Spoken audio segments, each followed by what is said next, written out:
bagi kita semua. Selamat sore. Oke. 5 hari yang lalu kita memperingati Jumat Agung atau kematian Yesus Kristus. Memperingati bukan sembarang memperingati. Orang-orang yang diperingati kematiannya adalah itu berarti orang penting, orang yang memiliki jasa, bukan hanya untuk 1-2 orang, tapi untuk berkelompok organisasi. Seperti halnya di Indonesia pada hari ini kita mengenang yang memperingati hari Kartini, karena Ibu kita Kartini memiliki jasa. Kita mengenang kembali satu negara Indonesia mengenang dia, tapi Yesus Kristus diperingati kematiannya bukan hanya di Indonesia, melainkan di seluruh dunia. Itu artinya Yesus Kristus berjasa bagi seluruh dunia, bukan di satu tempat. 3 hari yang lalu kita merayakan kebangkitannya. Itu artinya Yesus Kristus yang kita ingat kematiannya adalah benar-benar anak Allah. Di dalam kebangkitannya banyak terjadi drama pada saat itu. Ada yang percaya, bahkan yang tidak percaya. Lebih banyak yang tidak percaya. Bahkan murid-muridnya saja ada yang tidak percaya. Sebelum Thomas pun masih ada yang belum. Sebelum Tuhan menampakkan diri kepada murid-murid, sebelum Tuhan Yesus menampakkan dirinya kepada Thomas, di antara 11 murid itu masih ada yang belum percaya. Tetapi setelah Tuhan menampakkan dirinya, mereka baru percaya. Ternyata selama ini yang kami sebut guru adalah benar-benar Allah. Untuk itu mari kita bacakan satu perikop kebenaran firman Tuhan pada sore hari ini yang terambil dalam Yohanes pasal yang ke-20, ayatnya yang ke-24 sampai yang ke-29.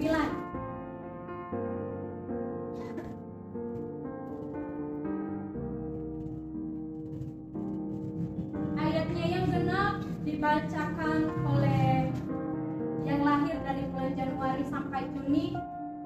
Ayatnya yang ganjil dibacakan oleh yang ulang tahun dari bulan Juli sampai Desember.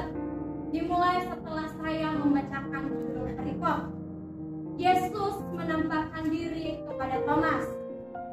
Tetapi Thomas, seorang dari ke-12 murid itu, yang disebut Didimus, tidak ada bersama-sama mereka ketika Yesus datang ke situ.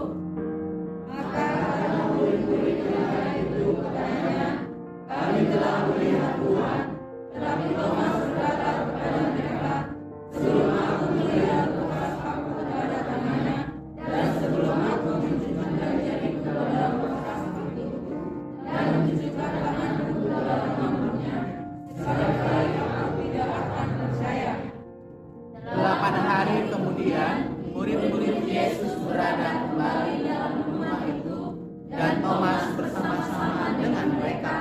Sementara pintu-pintu terkunci, Yesus datang dan Ia berdiri di tengah-tengah mereka dan berkata, "Damai sejahtera bagi kamu." Kemudian Dia berkata kepada Thomas, "Taruhlah jarimu di sini, dan lihatlah tanganku. Ulurkanlah tanganmu dan tunjukkan ke dalam lambungku, dan jangan engkau tidak percaya lagi, melainkan percayalah." Thomas menjawab dia, "Ya Tuhanku dan Allahku." Kata Yesus kepadanya, "Karena engkau telah melihat aku, maka engkau percaya. Berbahagialah mereka yang tidak melihat, namun percaya." Tema yang akan saya bagikan pada sore hari ini adalah pengertian bagi kita percaya tanpa melihat. Kata percaya adalah sebuah mahkota yang diberikan kepada seseorang. Tidak semua percaya dapat diberikan kepada semua kita. Percaya berarti sudah melihat, sudah mempercayakan, sudah jalan bersama-sama, terjamin kualitasnya bagus. Berarti kita mempercayai orang tersebut.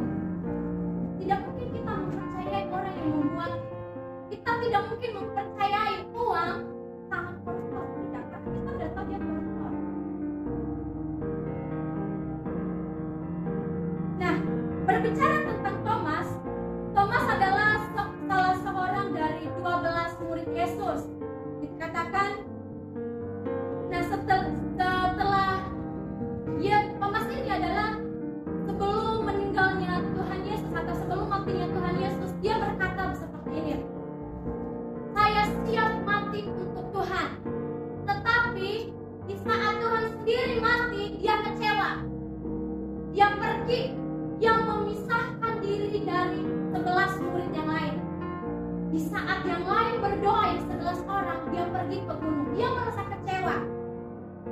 Dia berkata, Tuhan, mending saya yang mati untukmu, bukan aku yang mati.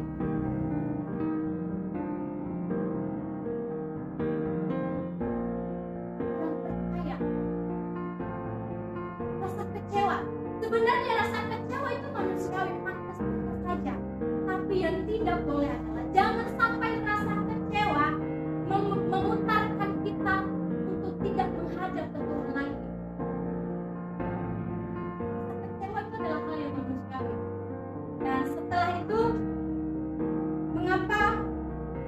mengapa Thomas itu tidak percaya? Dia seperti saya katakan tadi, itu karena dia tidak seperti janjinya, seperti yang dikatakan Thomas itu, mending Thomas sendiri yang mati, jangan Tuhan.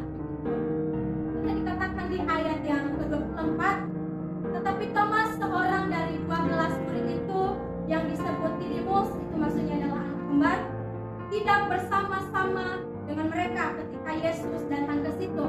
Itu dapat kita bacakan di ayatnya yang ke-19 sampai ke-23. Di saat Tuhan Yesus menampakkan dirinya kepada murid-muridnya, murid-murid yang ada di situ hanya 11 orang tanpa Thomas, karena Thomas pergi ke gunung untuk bertemu Yesus, padahal Yesus tidak ada di situ. Maka murid-murid yang lain itu, maka kata murid-murid yang lain itu kepadanya, kami telah melihat Tuhan. 11 orang yang lain merasa senang memberitahukan, kami telah melihat Tuhan. Thomas. Tetapi Thomas berkata kepada mereka, sebelum aku melihat bekas paku pada tangannya, dan sebelum aku mencucukkan jariku ke dalam bekas paku itu, dan mencucukkan tanganku ke dalam lubangnya, sekali-kali aku tidak percaya. Siapa kita menilai? Thomas keras kepala. Padahal murid-murid yang lain sudah sangat berbahagia. Kami telah melihat Tuhan. Tapi dengan keras kepalanya Thomas, saya bakal tidak percaya. Sebelum saya mencucukkan tangan saya di dalam lubangnya. Di ayatnya yang selanjutnya, 26, 8 hari kemudian, murid-murid Yesus berada kembali dalam rumah itu, dan Thomas bersama-sama dengan mereka, sementara pintu-pintu terkunci. Nah, 8 hari. Setelah Thomas memberikan pernyataan, saya bakal tidak percaya kalau Yesus itu telah bangkit. Tuhan memberi Thomas 8 hari waktu untuk merenungkan rasa kecewanya itu benar atau tidak.